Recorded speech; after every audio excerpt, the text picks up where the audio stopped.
Mr. Harriman. Bonjour, Monsieur Reinders. Bienvenue au Parlement européen. Je vais aussi utiliser ma langue maternelle, qui est l'allemand. Herr Reinders, Sie kennen sicherlich die Fluggastrechteverordnung.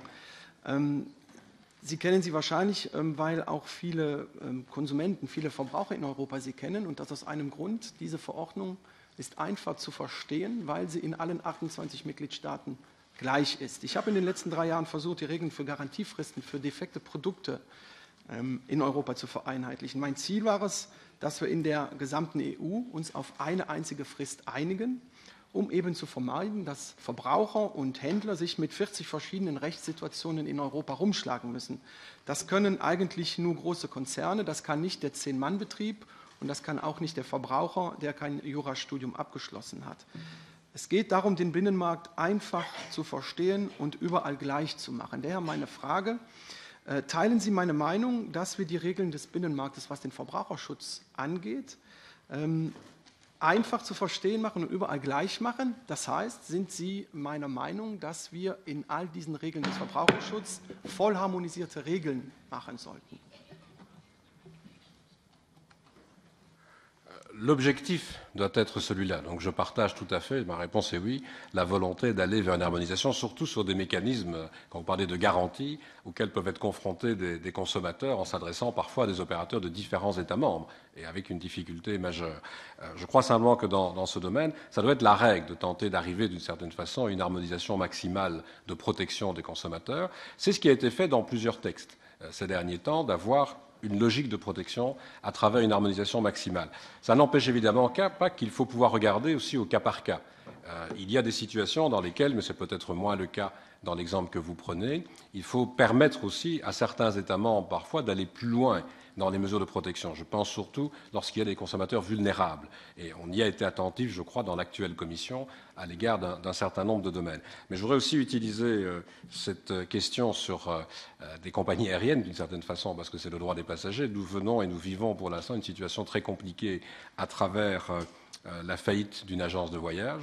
Je pense que les situations ne se déroulent pas trop mal dans un chaos lié au nombre, évidemment, 600 000 personnes concernées, mais grâce à une directive qui a été prise sur les paquets de voyage, nous n'avons pas, pour les passagers par exemple, cette même capacité d'action lorsqu'il s'agit d'une faillite d'une compagnie aérienne.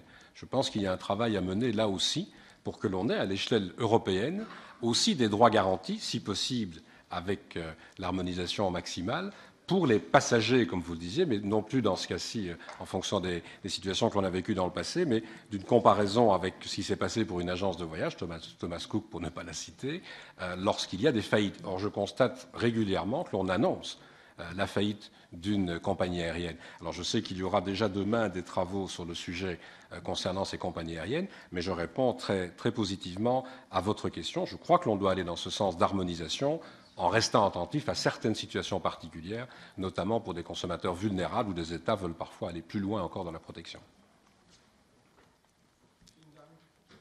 Vielen Dank für die Antwort. Ich würde sogar noch einen Schritt weitergehen und möchte Sie auch fragen, ob Sie denn bereit wären, einen Check zu machen, all der Regeln, die wir im Verbraucherschutz haben, und zu schauen, wo wir diese Vollharmonisierung jetzt schon einführen können. Also ein Screening machen aller Regeln, die es gibt, um zu schauen, welche wir voll harmonisieren. Das ist die erste Frage. Die zweite Frage: Sie sind auch laut Mission Letter zuständig für die Strategie der kleinen und mittleren Unternehmen oder eine Strategie zu entwickeln. Sie haben meinem Vorredner eben gesagt, dass Sie dabei sind, zu schauen, welche Maßnahmen dort gemacht werden können. Aber können Sie uns hier in diesem Ausschuss sagen, mit welchen konkreten Maßnahmen Sie glauben und Sie überzeugt sind, dass das Leben dieser kleinen Betriebe, die 80%, fast 90% der Jobs in Europa stellen, leichter gemacht werden können? Was sind da ganz konkret Ihre Vorstellungen, um diesen 10-Mann-Betrieb, ich nenne den immer gerne, um diesen 10-Mann-Betrieb das Leben zu vereinfachen?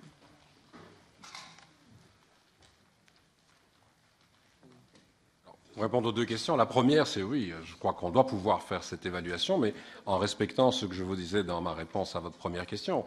Partout, ce sera possible d'aller vers cette harmonisation maximale. C'est une garantie que l'on peut donner aux consommateurs.